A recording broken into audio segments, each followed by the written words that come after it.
sends states funding for regional development commissions. And foreign in South Korea condemns Russia's move to seal defense pact with North. And in sports, Super Eagles makes 2024 National Team of the Year nomination for CAF Awards. And now the details. I am Mike James. Lagos State Governor Babajide Sanwo-Olu has underscored the critical role of project management as a driver of effective governance and sustainable development through the enforcement of best practices in project management. Governor Sanwo-Olu stated this at a one-day workshop on mastering effective project management strategies for success, organized by the Office of the Chief of Staff through the Project Implementation and Monitoring Unit, PIMU, in collaboration with the Project Management Institute, PMI USA. Represented by his deputy Obafemi Hamzat, the governor highlighted his administration's commitment to advancing public sector efficiency through strategic project management.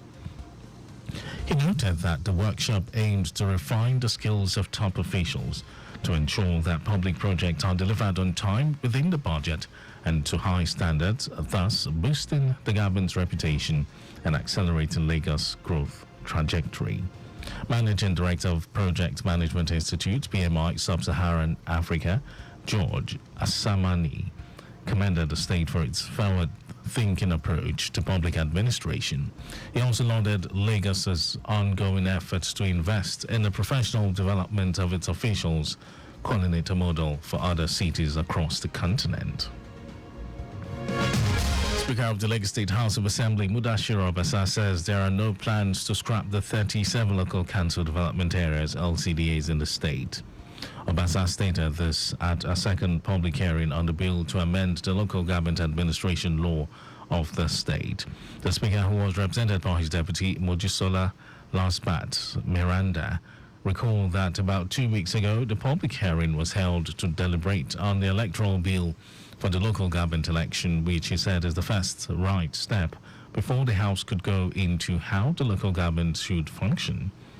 He said the bill has elaborated all that needs to be done for an effective administration of the local government, including declaration of assets, nomination of a chairman, removal of a chairman or vice chairman, discharge of functions of the chairman, local government area supervisors, appointees, executive powers of the local government, street naming, and many more.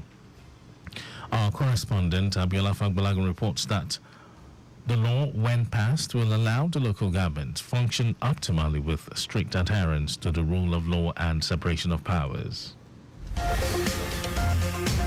In a bid to honor and promote the cultural heritage and history of Surulere, the chairman of Surulere local government, Sulaiman Yusuf, has officially flagged off this year's Lere Day celebration, which is scheduled to hold between December 10 and 15. Yusuf, who flagged up ceremony themed Surulere, the new Lagos, at the local government council, expressed optimism that the initiative would reunite families, friends, and associates. The chairman explained that the area, originally home to people from Lagos Island who relocated due to overcrowding, has developed into one of the most sophisticated neighborhoods in Lagos State and Nigeria. He noted that it is now a hub for commerce, entertainment, sport, and residential life, with people from various ethnic backgrounds calling it home. The chairperson of the Lere Day Committee, Omotayo Gbajabiamila, noted that this would be the second edition and promised that Lere Day would grow to become a lasting tradition. She acknowledged Surulere's role in producing great leaders and entertainers, many of whom were either born or raised in the area. Lagos State Government has announced a traffic diversion plan for the forthcoming Afropolis International Cultural Festival. The event, which is organized in collaboration with the Ministry of Tourism, Art and Culture, is scheduled for Saturday, 26th October to Sunday, 3rd November for 24 hours daily. There will be a full road closure of J. Randall Road, Onikon, Lagos, between Lagos City Mall and National Museum before Onikon Roundabout for the event. Motorists from Olo Road to Tafawa Balewa Square Road should turn left into Onikon Roundabout to connect King George 5 Road and Link Marina exit to connect Force Road to access Tafawa Balewa Road and continue their journeys. Those moving from Outer Marina to Aulaw Road will turn left into Force Road to link Tafawa Balewa Road and connect Old Defence Road to Tafawa Balewa Square, McCarthy Street, and link Unicorn Road to Aulaw Road. Also, motorists from 3rd Mainland Bridge, Ring Road, going to Aulaw Road will turn left into Force Road to link Tafawa Balewa Road to connect Old Defence Road, access Tafawa Balewa Square to link McCarthy Street, and connect Unicorn Roundabout into Aulaw Road. Those from Aulaw Road going to Tafawa Balewa Square will connect Unicorn Roundabout to continue their journeys.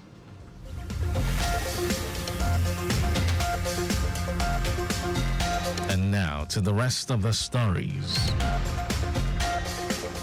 The Senate has approved 15% from the Consolidated Revenue Fund as source of funding for the newly created Zonal Development Commissions by member states. The approval followed consideration and adoption of the report of the Senate Committee on Special Duties on the bills establishing the commissions. Central to the debate was the Senate Committee on Special Duties recommendations that 15% of statutory allocations from member states be directed towards funding these commissions. Several lawmakers, including Yahaya Abdullahi, Wasiu Eshinlukun, and Seriake Dixon, voiced concerns over the proposed funding model. The bills passed include the South-South Development Commission Establishment Bill 2024, the Northwest Development Commission Act Amendment Bill 2024, and the Southeast Development Commission Act Amendment Bill 2024. The Central Bank of Nigeria, CBN, has clarified that the old series of 200, 500 and 1,000 naira notes will remain valid indefinitely, refuting claims that the note would cease to be legal tender by December 31. Acting Director of Corporate Communications, CD Hakama, emphasized that such reports are false and intended to disrupt the nation's payment system.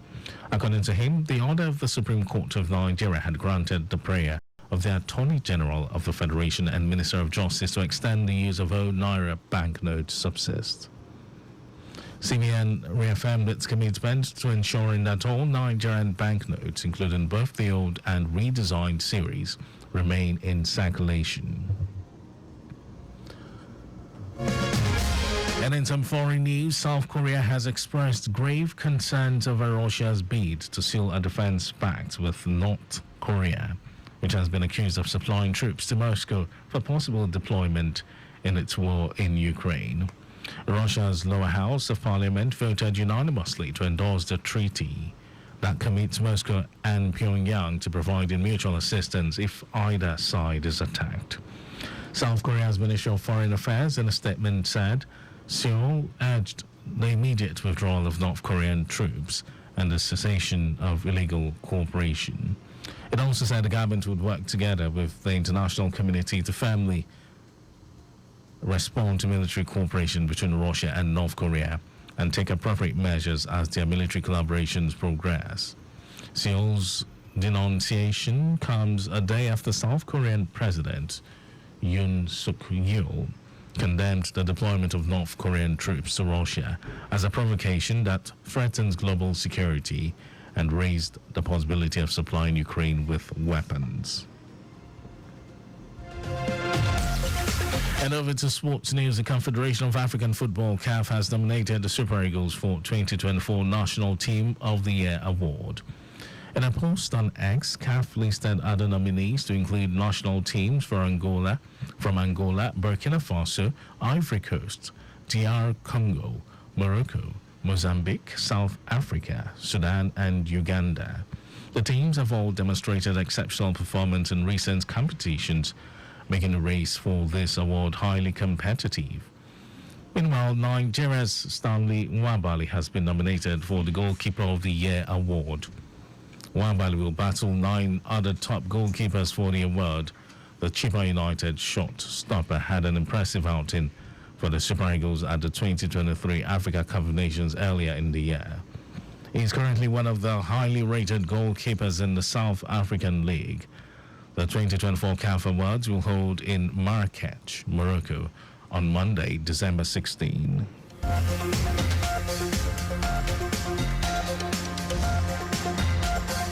was our news at 10, but just before we go, always carry out proper and adequate checks on your vehicles before setting out. You can follow us and like all our various social media platforms: X, Traffic Radio 961, Facebook, Lagos Traffic Radio 96.1 FM, Instagram, Lagos Traffic Radio 961. Subscribe and watch our news and programs. It's live on YouTube, Traffic Radio 961. You can also visit our website, www.trafficradio961.ng. Did you know that the Sanwo-Olu administration supplied 86,012 furniture sets to 775 public schools? You can get more details. It's on the Lagos State Government website. And to end the news, here are the highlights of the major stories.